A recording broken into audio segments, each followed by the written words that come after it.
He ended up going to federal prison when I was 9. So I had lost my mom when I was 19. Okay. I ended up becoming ill when she was 40 with stage 4 cancer. All those years that she was sick, like not only was she sick, but she's sick raising 2 young kids and she's working 2 jobs. Today on True Talk, we have Marysa Maggio. Marysa is a top 50 all-time life producer with Family First Life. Marysa has sold close to 2 million life premium since starting with FFL back in 2018. This past year, in 2023, Marysa finished at $294,000 personally. So far in 2024, through the month of September, Marysa's at $291,000 sold. She's projected to issue over $400,000 and join the FFL Hall of Fame for the second time in her career. After walking out of that convention, being number 2 and being broke, it's like, that doesn't feel good. After seeing that video and seeing Sean just like in other people within the company, like around, it's like, you guys weren't faking it. I have a lot of people to prove wrong, and I also believe that everyone can work hard and do what they want to do. Welcome to True Talk. Got a special guest with us today, Marysa Maggio. Well, super excited and thankful to be on with you guys today. Thanks for having me. Absolutely. Thanks for coming down. Absolutely. All the way from Mass. Yep. And we said your name right. You did. So everyone's been saying your name wrong for years? Yeah, like for like my whole life. So. Wow. Oh, so you're just used to it. Yeah, I'm really used to it. I was on a call yesterday. It was for another thing, but there was a girl named Delilah, and she was from New York, and it took everything in me not to be like, hey there, Delilah, because I'm sure she's probably heard it a million times. Right. Just like you've probably heard the wrong name a million times. But, yeah. I appreciate you joining us today. So you've been with us since 2018, right? And you had got your license when you were 19, is that right? Yes.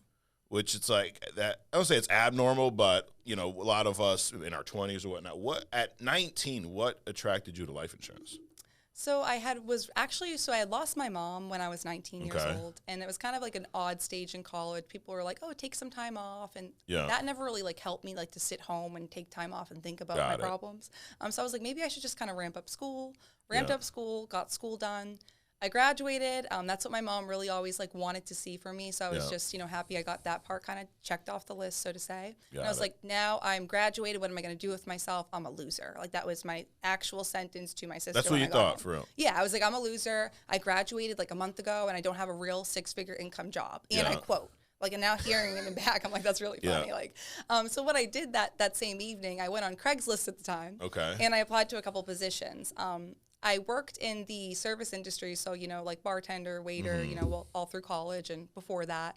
And I got into life insurance because I went to an interview. It was kind of just like, you have an opportunity for growth and things like that were kind of in the ad. Yeah. And when I got there, it was for life insurance. So it's just kind of like an overview in a room of, what they did. Okay. I didn't fully understand it. Did you know it was life insurance by the ad or no? No, by the ad, I had no idea it was life insurance. What'd you think it was? I don't know, but it was like you have a potential to make a lot of money. Okay, so you just saw money. It was like, I'll show up. It was like you have potential to make a lot of money and make a difference, Got it.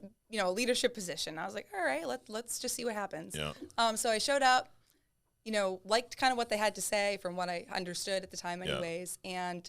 Was it an interview or like a big meeting? It was like a one-on-one interview for like 2 minutes, and as long as you were like, for like normal, they were like, go in the room, like you're special. Then they were like, we're going to pick only 2 of you guys. And I was like, oh my God, there's like 12 of us in here. I hope they pick me, Right.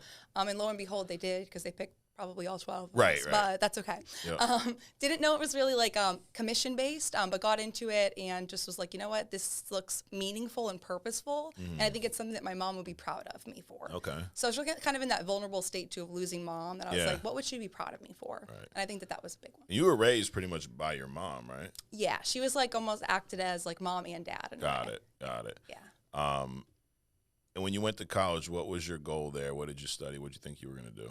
So I always wanted to start my own business. I didn't really know like exactly what business or business model. I did see kind of growing up that although my dad didn't do a business the right way, he was a businessman, and that was what he did. And seeing that kind of freedom, he had to be self-employed and doing things on his terms to a point, until it got out of control. But being able to see that really kind of pushed me to like, hey, like this is kind of what I want to do, but just at a very different level and at a scale of like doing it the right way. Got it. What do you mean he didn't do it the right way? So just to kind of make a long story short, my dad had a really large construction company, in Massachusetts in early 2000s, and it didn't I don't know exactly what happened. White collar, different things. He ended up going to federal prison when I was 9, and he's out.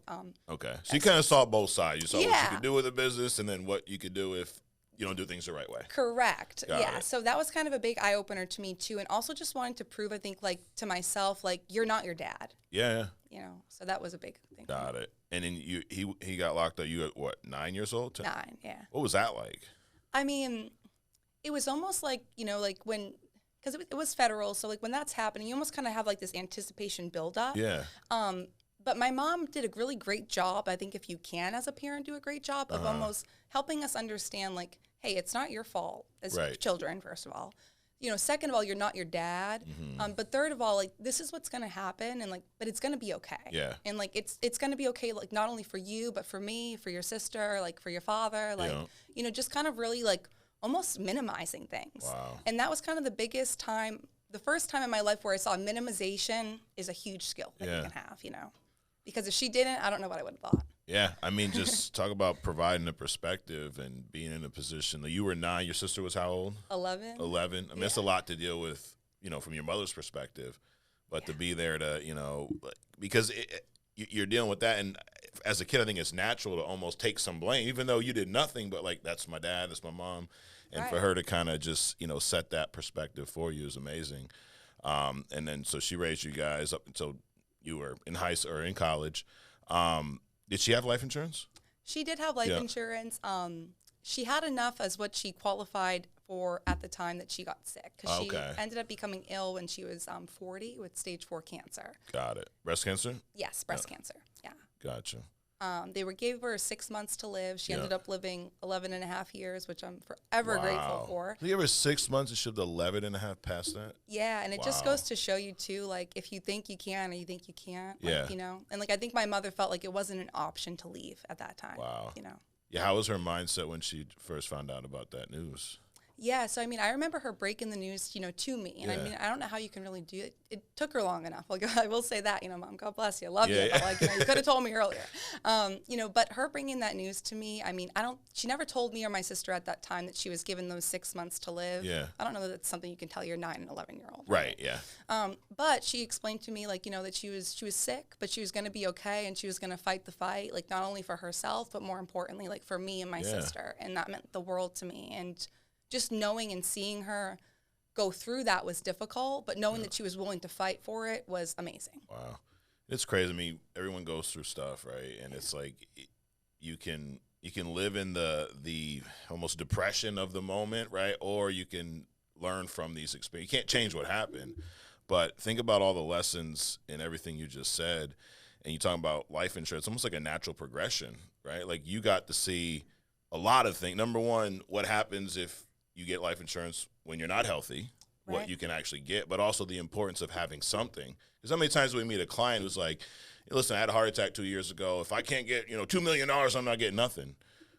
But there's other policies, there's other graded things where, I mean, in someone in your mom's shoes who live way past the 6 months and actually got to, have that benefit like that, it's insane. It is. It's huge. And I think that that's like another reason too. It's like, just like you said, it's not what we want, it's what we qualify for, and it's like, that's just a huge point just in general, like with me helping people day to day. I use that example, and it's not because, like I wished against my mom, but it's like, those are facts, and she's not the only one that did that, Right. So. But thank God she got something, at that moment. Thank God she didn't have the mindset that, we deal with a lot of clients were like, oh, if I can't get this, I'm getting nothing. Right. She saw the value in, hey, this is where I'm at. This is what I can qualify for. And she cared enough about you guys to put that in place, which is amazing. Yeah, absolutely. Thank God she did, for sure. Yeah, absolutely. So that happened before you even got into life insurance. Then you got this company you were at in the beginning. Without, we won't say their name, but what was their model? Was it captive? Was it lead-based? So it was captive. Okay. We worked with, union members' benefits. Got it. Predominantly like referral-based is kind of really what it came back to. Gotcha. No cost benefits. How long were you there for? I was there for 2 years. Got it. Did you have any success there? I did, for like what they considered success. Okay. You know what I mean? It's all relative, right? Which honestly, you put those numbers next to our numbers now, and it's just hard to even compare. But then I had a growing team. Like, I always knew I wanted to do this with other people around me, because I knew how lonely of a business it felt in the beginning. Yeah. But then I also knew what it felt like to be at the office and like around people. And I was like, what if these were people that were on my team? Like, right. why can't I do it, you know? Were you, without, getting into specifics, were you making enough to get by? Oh, barely. Barely. Okay. And I had my manager like, oh, you should go get this new apartment. Like, and I did. You should get this car. And I did, you know, but best way to help people in sales. Be weary of anyone who's coaching you and is like encouraging you to go buy shit. Right. I was like, I'm broke. Like, I don't know if I can pay my rent right now. Why would I go get a better apartment? Like, you know. But this is like, it's spoiler for some of y'all. If other companies are watching, they're not going to like this. But what they do is they get you making money. They teach you how to make money, right? Then when you get paid, they encourage you to buy things. So then you don't have money, so you got to go back to work. Exactly. Yeah. And I mean, that's pretty much what I did. Yeah. So you did that for 2 years. Yep. Well, after 2 years, what was it that made you make a leap somewhere else? I think really what I started seeing the most of, Mike, was particularly the leaders at that company didn't act in a way that I saw leadership should be, or that I had to find leadership kind of throughout my own life. Yeah. And I was like, do I really want to be in a company and grow through this company with people that act in a way that I don't feel comfortable around or I don't want to be a part of, right? Okay. It's like, I didn't think it was cool to like yell at a 1099 employee about how they got in at 8:05. Like, I think that that's actually kind of like embarrassing because they're 1099. It's weird, yeah. Yeah, it's exactly. Like, and I think I just started kind of picking up on those cues, and I was like, so I grew weary. Okay, so did you start looking elsewhere? How'd you find your? Because you didn't go to us next. You went to another company. Yeah, I know. How'd you find that company? Right? Yeah. So, being in my captive organization, one thing they did an amazing job at was really having you not look anywhere else, right? Like, they made you kind of keep your eyes on them. And anytime another company came about in conversation, anything of that sort, leads were shut down. Like, leads are the worst thing in the world. Like, do you understand how much leads cost? You know, like, you can't pay your rent. Like, you think you're going to be able to buy leads? Like, those are the conversations that happen, and it's like, what? You know?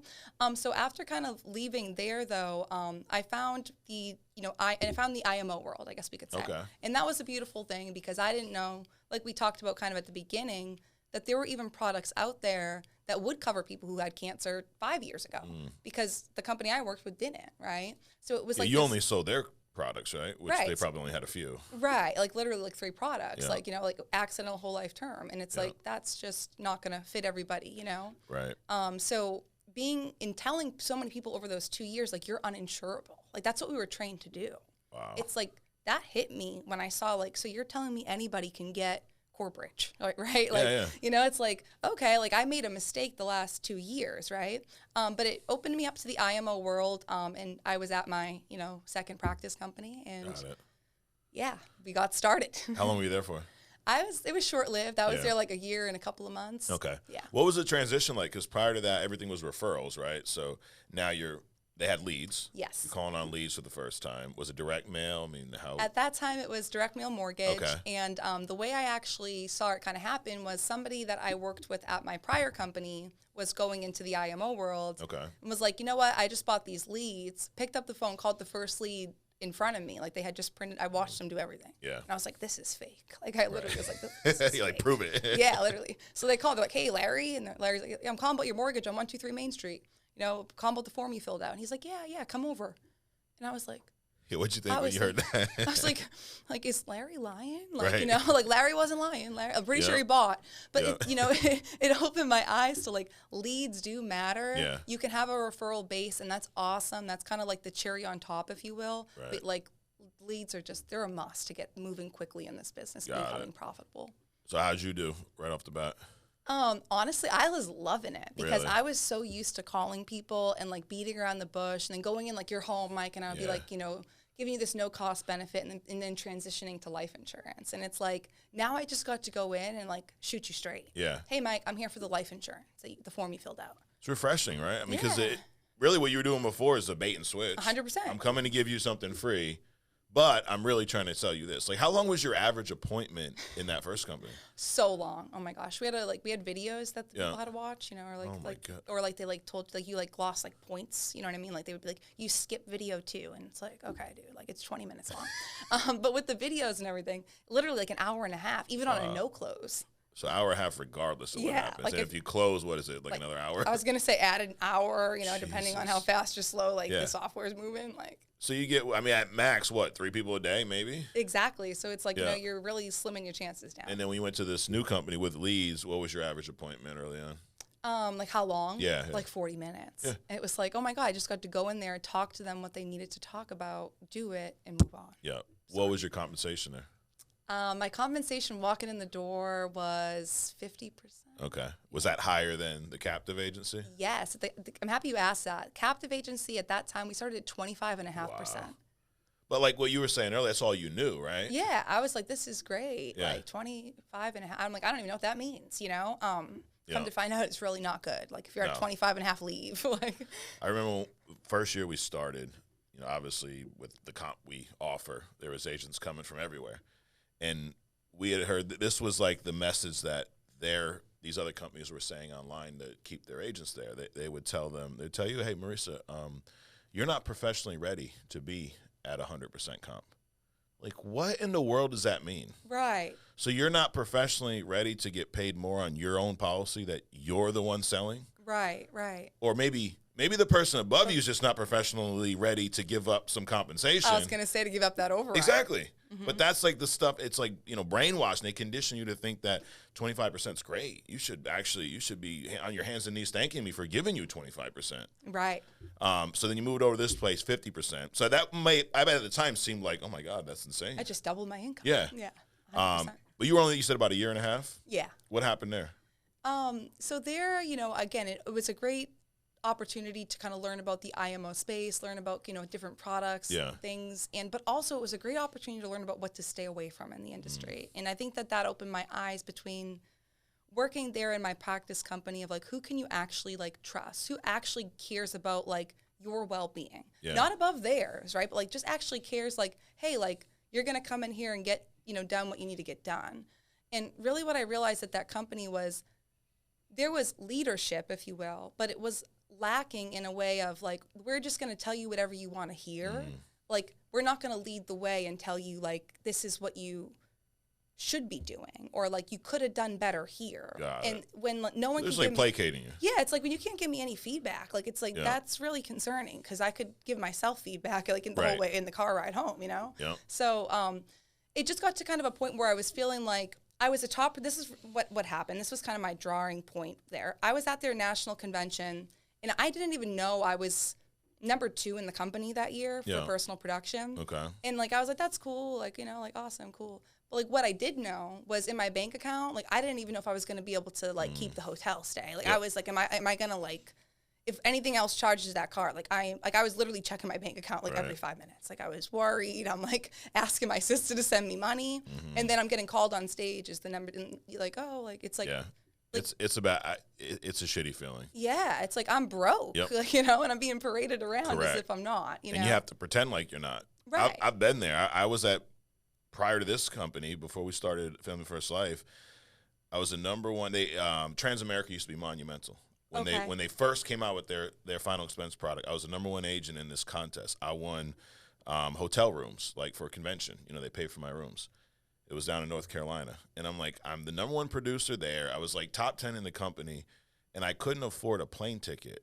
I'm driving to North Carolina to stay at these rooms that I won because I'm so great, but I don't even have enough money for a damn plane ticket. Right.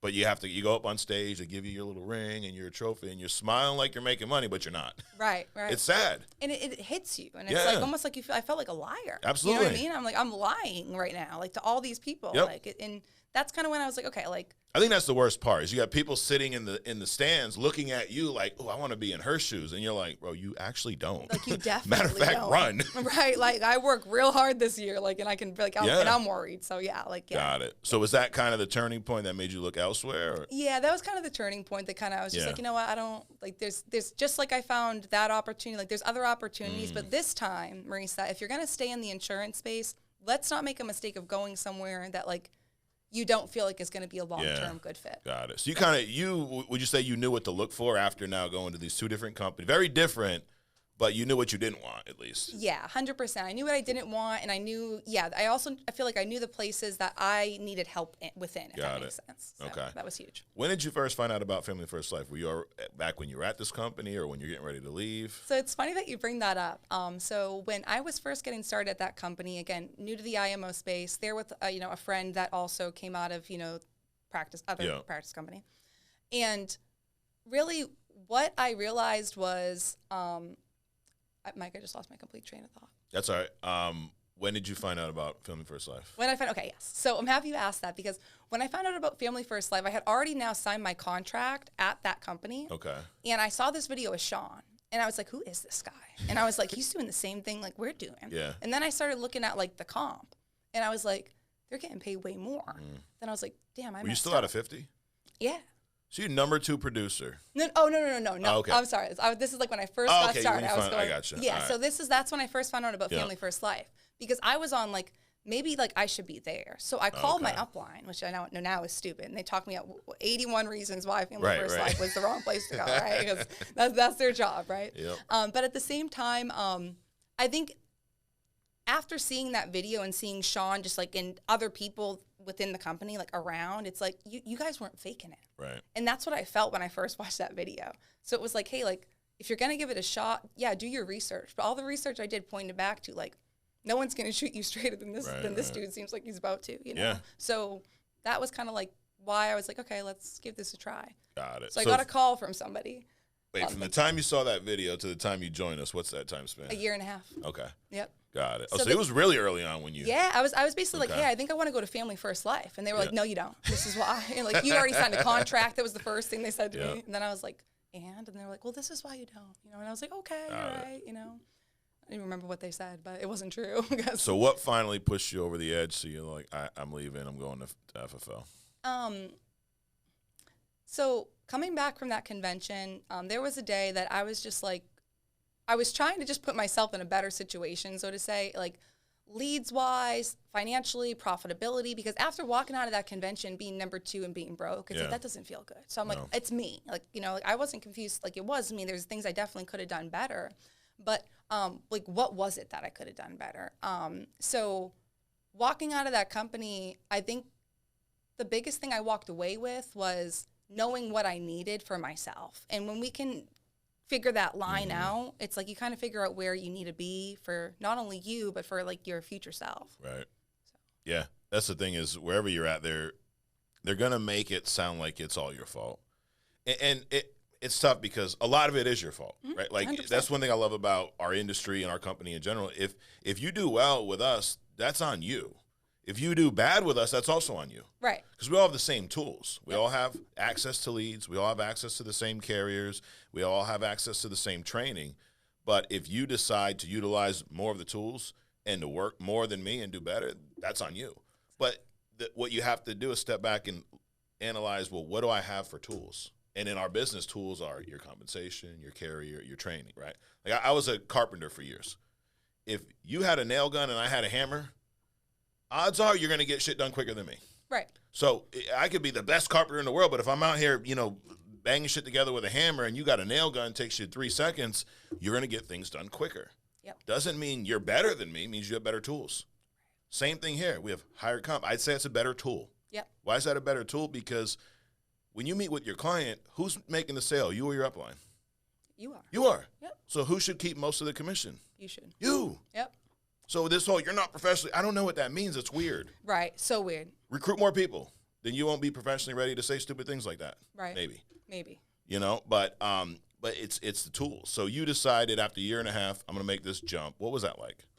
Honestly, it was fun. It was like the best jump I think that it was the first time I felt really refreshing, like going into something and feeling like clean slate, like start over, like let's just do this thing the way that it's supposed to be done in the vehicle, to your point, that it's supposed to be done in. Right. And let's feel what that feels like. If it doesn't feel good in 90 days, go. Yeah. Like that was the promise I made to myself. Got it. And you started with us, it was like August of 18, I believe.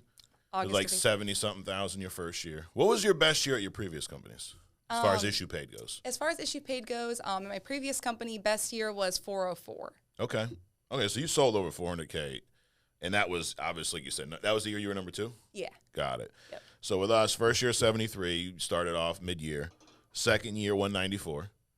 And then in 2020, 435. So you hit Hall of Fame.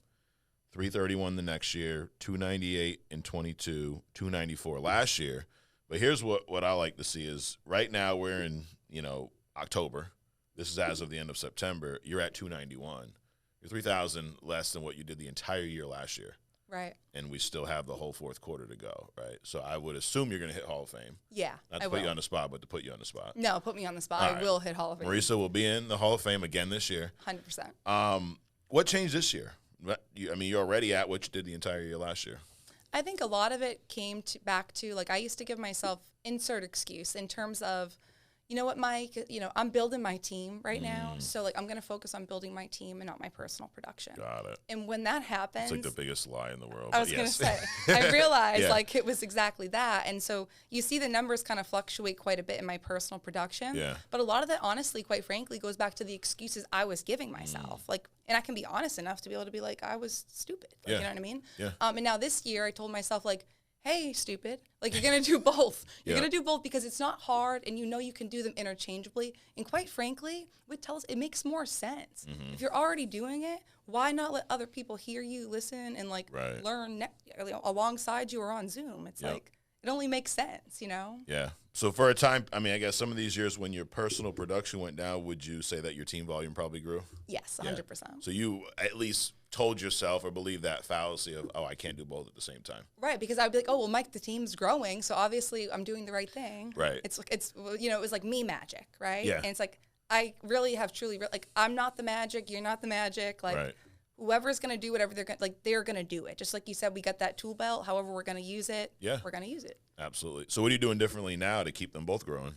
I think, again, just like realizing, like, hey, you can interact with your team on Zoom. And, like, that's one big thing for us. It's like, it sounds so stupid because it's Zoom, but, like, if you're not on, like, virtual office, like, it's like the same thing as if, like, Mike, you didn't show up to the office. Yeah. It's like, why can't you get on your computer? You know what I mean? So I think being able to just realize, like, hey, you can get in front of your agents, serve them while you're helping yourself writing and showing them, leading by example. It's like, what example are you if you're like, well, you can't build and grow at the same time, and then you have an agent come to you like, well, I want to build a team. Well, they can't build and sell at the same. Like, yes, you can. Right. I'm a big believer in whatever you tell yourself, you'll believe. 100%. So if you're out there going, I can't, well, you're right, you can't. Yep. But you already can't decided. because you're telling yourself that. But tell yourself you can, you will figure out a way to get it done. Amen. It's so true. So true. I mean, if we believe that, you wouldn't have a family first life to work at right now. Exactly. Because when we started this, we were building a company, let alone an agency, and we were both still out there selling. Right. I mean, it took like 6 months for us to go, Sean, you probably should get out of the field, dude. Like, we need you here to do some shit, Like, right. But we had no choice. Yeah. And also, I think a lot of it is what's driving you. What's your goal? What's your why? Right. You don't have a big why, then you're not going to build a team and sell at the same time. 100%. You don't have a big why, you're not going to sell $400,000 in a year. Right. What is it that pushes you? So to be really honest, I have a lot of whys, but when it comes down to it, like, at the end of the day, the thing that, like, keeps me there, like, no matter what, it's like, I honestly, like, this may sound terrible, but, like, I have a lot of people to prove wrong, and I also believe that everyone can work hard and do what they want to do. Right. It's like, this is what I want to do, right? So it's like, I'm not going to fold. I'm not going to give 85 excuses as to why I couldn't do it. Yeah. Instead, I'm going to be that one person. It's like, this is why I did do it, and this is why I can do it. Yeah. You just decided not to. And that's my driving force of, like, showing people, like, we're a lot stronger than we actually think we are when we're put in a position of push to shove. Absolutely. Like, it's like, that's how I look at it. It's like, you cannot show up today, like, okay, like, and then what are you going to do tomorrow? Like, you're going to tell your team, like, oh, I was sick. Like when you, like my dog was sick. Like, what am I going to say? Like, grow up, go to work, and Absolutely. like, and get it done, So, like, that's why I show up every day. Love it. That's why I tell a lot of the staff, they get upset sometimes. But I don't believe in sick. Right. Like, to me, sick is your mom was sick with cancer. Right. That's sick. Right.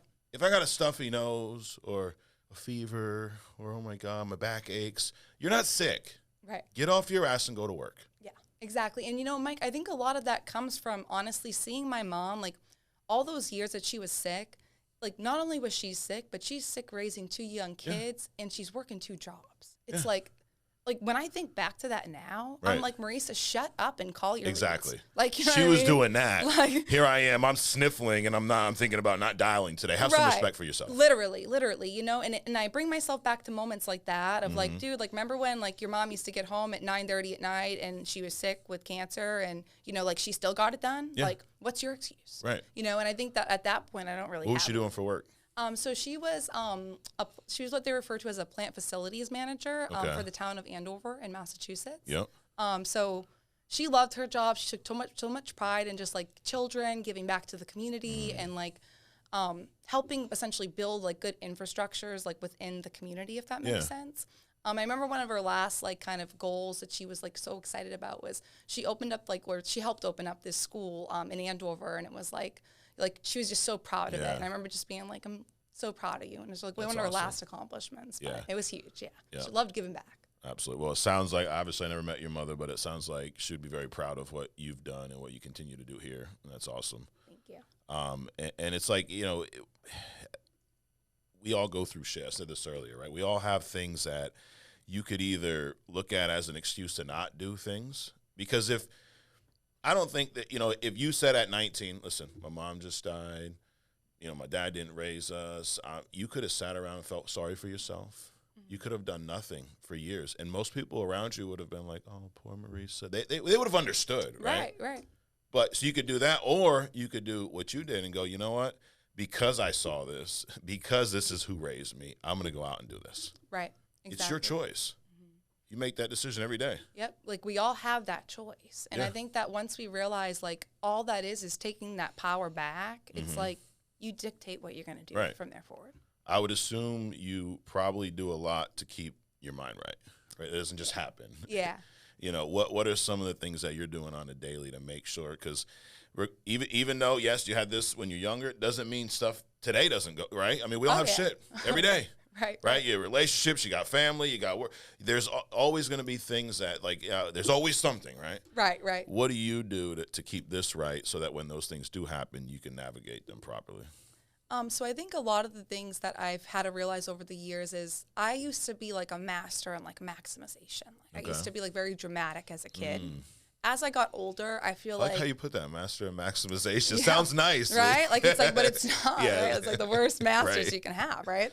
And I think that as I got older, I got a lot less dramatic and a lot more honest and real with what was actually going on. And I think a lot of that honestly correlates back to just dealing with like, okay, my dad's in federal prison and my mom is sick with cancer. Like, this is what's actually going on. But like, to keep the mind right, it's like, we're in charge of that, right? Like the moment I call you Mike, like, and you're my upline or you're my friend in the business or you're just my friend and I start to make you like my counselor, it's like, that's not going to work, right? I did try to do that to like my sister. She's not a good counselor. So like, so, you know, like Christina, don't call her for counseling. Got it. But noted. Sorry, Christina. You're out there. But it's really like what I do every morning is I wake up. First thing I'm doing is giving gratitude to God for allowing me to wake up. And I think that when you're in an attitude of gratitude, as corny as that sounds, like it's really hard for things to impact you at a 10 that aren't a 10, right? So really like there were times even in this business at Family First Life when I first got started onboarding agents and things of that sort that I would freak out about like, oh my God, so-and-so's contracting is messed up. And like, I'd be at like an 8. Like, it's like, dude, this is not even like a 1. Like, this is let's make a call and figure it out. Right. So being able to minimize things, but what I do kind of daily practice-wise to make sure that I can keep my mind on or my head on right is working out, you know, whatever that means, whether that's going for a walk in the morning or that's working out at the gym.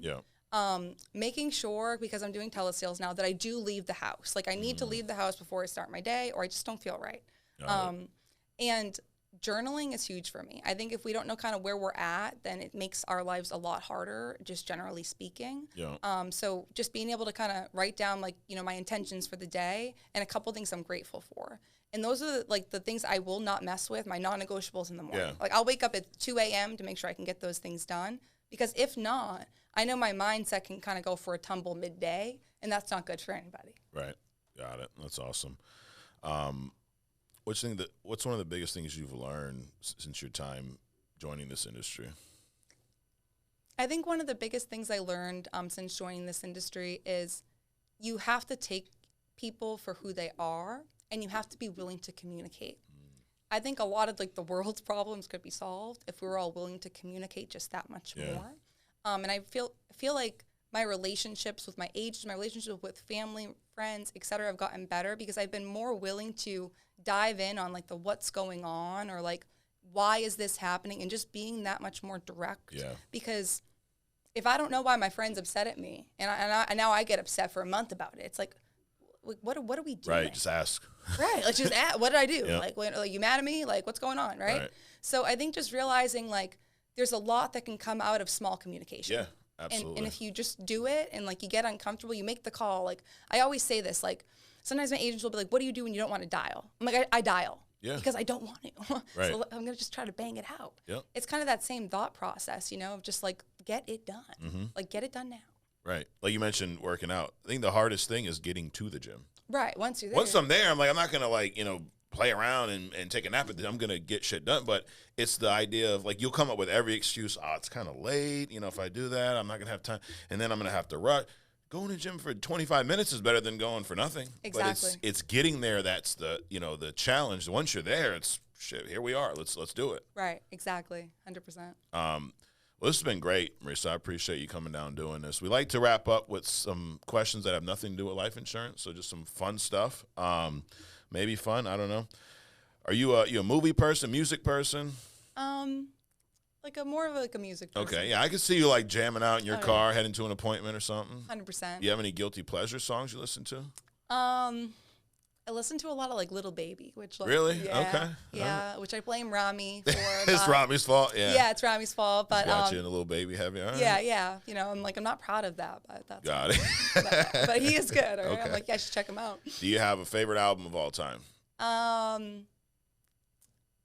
Favorite album of all time? J. Cole, Forest Hills. Oh my God. You know, you're my new favorite agent, Marysa. That's the best album ever. That got me through a lot. Wow. That's either Precious told you to say that or that's real. Yeah, we have to we have to cut this and figure that out. But that's awesome. What about your favorite movie? Favorite movie would be Bring It On from way back in the Really? day. Okay. Yeah. Old school. Yeah, I grew up on it. Yep. Love it. Well, that's awesome. Well, again, appreciate you doing this. If you could let everyone know where to follow you on social, what platform, what handle? Yes, you can follow me on Facebook, Instagram, at my first and last name, Marysa Maggio, and I'd be happy to talk to you. Perfect. If you want to join our team. If you're here, you can't join our team, so just so there's no confusion there. But if you're not with us and you think you have what it takes, that's the other, like, is it crazy to say everyone can't do this? No. Everyone can't do this. Everyone can't? No. Or I should say everyone won't. Right. Yes. That's probably a better way to put it. Because it won't. doesn't take any special skill. You don't have to have a certain, like, you never been in sales before, right? No. Did you do anything commission prior to this? No, I mean, I bartended. Yeah. I'm like, I don't think that qualifies. No. And you didn't even know it was commission. No, I didn't. So it's like you could be a salesman for 20 years and come join us and have no success, or you could be great. You could be someone, you could be a teacher. Dominique Rogers, he'll tell you he didn't have a job prior to getting a life insurance license. He was in college, played baseball, no job, and now he's here. Right. And he's been Hall of Fame. He's been, top producer. Killing it. But I will say this, there's no prerequisite as to what you need to do this, but most people are unwilling to do what it takes to go and help 400 families in a year, sell 400,000, recruit agents, because it's a day in and day out grind. Right. It's a grind. It is a grind. That's mentally, physically. Right. That's why you like it. Yeah. Keeps me on my toes. Absolutely. Yep. And if it wasn't a grind, then the results wouldn't be as good as they were. Like you get what you put out. 100% every time. And it's like it's a good thing. It's hard. Yeah. Like it's hard to die. Yeah, it is. Mm-hmm. It's difficult to make sure you have enough leads coming in, meet with enough people to hit the hall 100%. Right. It's hard to recruit agents. It should be. Mm-hmm. Because the upside is so high. Exactly. If it was easy, then everyone would do it. Right. Truly. And then it wouldn't be as good. I was going to say, would it be as good? Right. Yeah, not at all. It's easy to do nothing. Look where that, leads you. But anyways, thanks again. Appreciate you. Guys, thanks for checking us out. Hit subscribe button if you've not already. Like, share this. And you know where to find us every week right here on True Talk. We'll see you next week.